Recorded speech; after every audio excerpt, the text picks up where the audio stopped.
سرکار غوث پاک رضی اللہ تعالیٰ عنہ کا اپنا فرمان یہ قصیدہ غوثیہ کے اندر ہے کہ درست العلم حتی صرت قطبہ. واہ کیا بات ہے.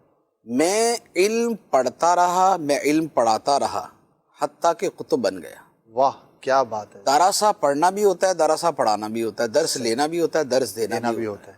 تعلیم و تعلم دونوں کا مطلب یہ ہوا کہ سرکار غوث پاک رضی اللہ تعالیٰ عنہ تعلیم و تعلم میں رہے حتیٰ کہ قطب بن گئے. واہ کیا بات. اور پھر یہ آپ کے جو سکھانے کا سلسلہ ہے اس کی نوعیت اتنی منفرد ہے، اتنی منفرد ہے. سبحان اللہ. آپ اپنے علم کے بارے میں فرماتے ہیں آپ کا علمی مقام کیا تھا، اس کا صرف اس سے اندازہ لگا لے کہ آپ نے ایک جگہ فرمایا ہے کہ اللہ تعالیٰ نے میرے اوپر علم لدنی کے 70 دروازے کھول دیے. اللہ اکبر. علم لدنی کے 70 دروازے کھول دیے. ایک بھی کھل جائے تو کہاں سے کہاں پہنچا دے. ہاں لیکن دروازہ کتنا بڑا. فرمایا کہ ہر دروازے کی چوڑائی آسمان اور زمین کے برابر. اللہ اللہ سبحان اللہ. تو علم کا ایک چھوٹا سا دروازہ بھی کسی کو مل جائے نا تو وہی پوری زندگی کے لیے کافی ہوتا ہے. اور سرکار غوث پاک فرماتے ہیں کہ خدا نے میرے دل پہ علم لدنی کے 70 دروازے کھول دیے جس میں ہر دروازہ آسمان و زمین کے برابر ہے. سبحان اللہ سبحان. تو اب وہ جو آسمان و زمین کے برابر دروازہ جسے علوم کی آمد ہو رہی ہے، جس سے علوم کی آمد ہو رہی ہے، سبحان اللہ، اور دروازہ بند نہیں ہوا، صحیح کھل گیا سو کھل گیا اور آمد جاری ہے تو جاری ہے. واہ. تو اب سرکار غوث پاک رضی اللہ تعالیٰ عنہ کا علمی مقام صرف اس علم لدنی کے اعتبار سے کیا ہوگا آپ اس کا اندازہ لگا لیں. اور اسی لیے دل کے بارے میں کہا جاتا ہے کیونکہ علم کا محل جو ہے وہ دل ہے، معرفت دل کو حاصل ہوتی، علم دل میں جو ہے وہ جمع ہوتا ہے. علم اور معرفت دل میں آتے ہیں اور دل کی جو وسعت ہے اس کے بارے میں صوفیہ کرام فرماتے ہیں کہ عرش الہی کے برابر ہے. اللہ. دل کی وسعت عرش الہی کے برابر. اچھا یعنی کہ جنرلی یعنی کہ اس میں پھر جس کا مقام جتنا بلند ہوگا. اچھا اس میں کیا ہوتا ہے کہ میں نے ایک نقشبندی بزرگ ہیں علی رحمہ، ان کا میں نے ایک قول پڑھا.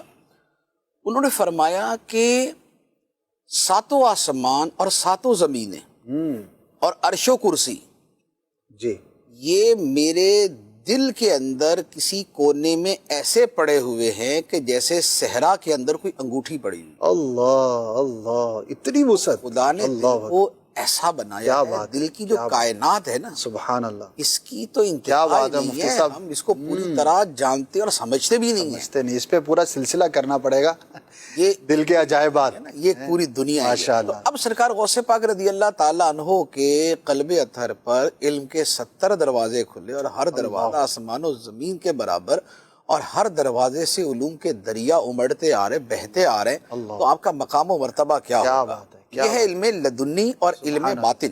سبحان اللہ. اس میں علم ظاہر بھی شامل ہوگا. صحیح. علم لدنی علم باطن کی طرف آپ زیادہ سمجھ. صحیح. اب جو علم ظاہر ہے، جو تفسیر ہے، فقہ ہے، حدیث ہے اور تصوف کا جو ظاہری علم ہے، یہ سارا اگر شامل کرے اسی میں صرف و نحو بھی آ جاتا ہے. صحیح. تمام علوم. اس کا عالم یہ ہے کہ سرکار غوث پاک رضی اللہ تعالیٰ عنہ کے زمانے میں ایک نحوی تھے اور بہت بڑے نحوی تھے، یعنی کہ اپنے زمانے کے منفرد اور ممتاز نحوی. صحیح.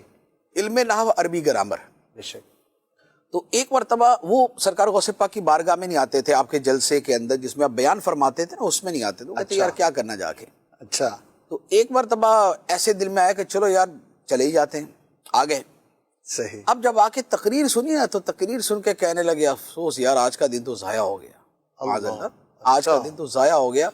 نارمل جو سمجھنے سمجھانے کی باتیں ہیں وہ ہی نا، تو بہت عالمانہ قسم کا آواز نہیں ہوا. اچھا.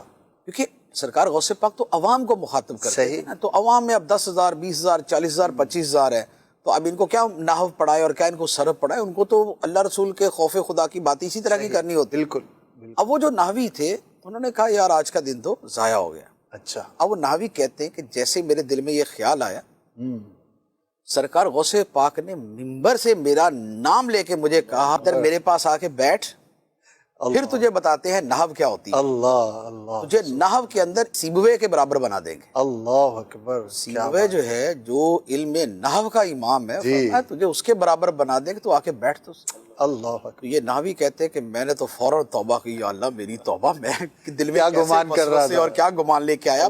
اس کے بعد سرکار غوث پاک کی بارگاہ کے اندر آپ بیٹھ کر پھر آپ نے علم حاصل کیا. سبحان اللہ. اچھا سرکار غوث پاک رضی اللہ تعالیٰ عنہ کی جو شاگردوں کی تعداد ہے جی آپ جس سے علم کا اندازہ لگائیں گے, بے شک. آپ کے جو شاگردوں کی تعداد ہے وہ 1,00,000 ہے.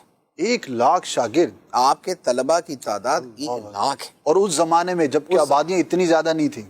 اور ہر سال تقریباً جب آپ یعنی کہ 40-50 سال تو اس میں ایک عبادت ریاضت اور اس میں گزرے تھے نا, اس کے بعد جب آپ اپنا ممبر تدریس پر فائز ہوئے, جی تقریباً ہر سال 3,000 افراد فارغ التحصیل ہوتے تھے. 3,000 طلبہ اوسطاً ہر سال فارغ ہوتے تھے, جس میں محدثین کی کیٹیگری جدا تھی, فقہا کی جدا تھی, واہ بقیہ علوم والوں کی جدا ہوا کرتی تھی. واہ کیا. اور آپ کی یہ تدریس جو ہے یہ کب تک جاری رہی کہ آپ کی آپ کا مدرسہ قادریہ ہوا کرتا تھا. اچھا مدرسہ تھا باقاعدہ. آپ کا مدرسہ قادریہ باقاعدہ, یعنی کہ اتنی بڑی تعداد آخر جہاں پڑھتی تھی وہ مدرسہ ہی ہو سکتا ہے نا. صحیح بالکل. پھر خود آپ بھی مدرسے میں پڑھے ہوئے تھے. صحیح.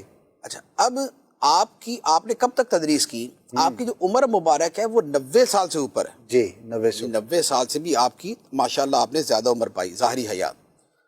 جب آپ 90 سال کی عمر کے تھے, حنبلیوں کے ایک امام ہیں, امام ابن قدامہ المقدسی.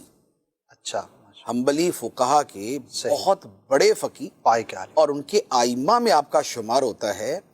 آپ سرکار غوث پاک جب 90 سال کے تھے, اس عمر میں آ کے انہوں نے سرکار غوث پاک سے علم سیکھا تھا. اللہ اکبر, کیا بات ہے. زندگی بھر یہ علم سیکھنے والے اس لیول کے آئے.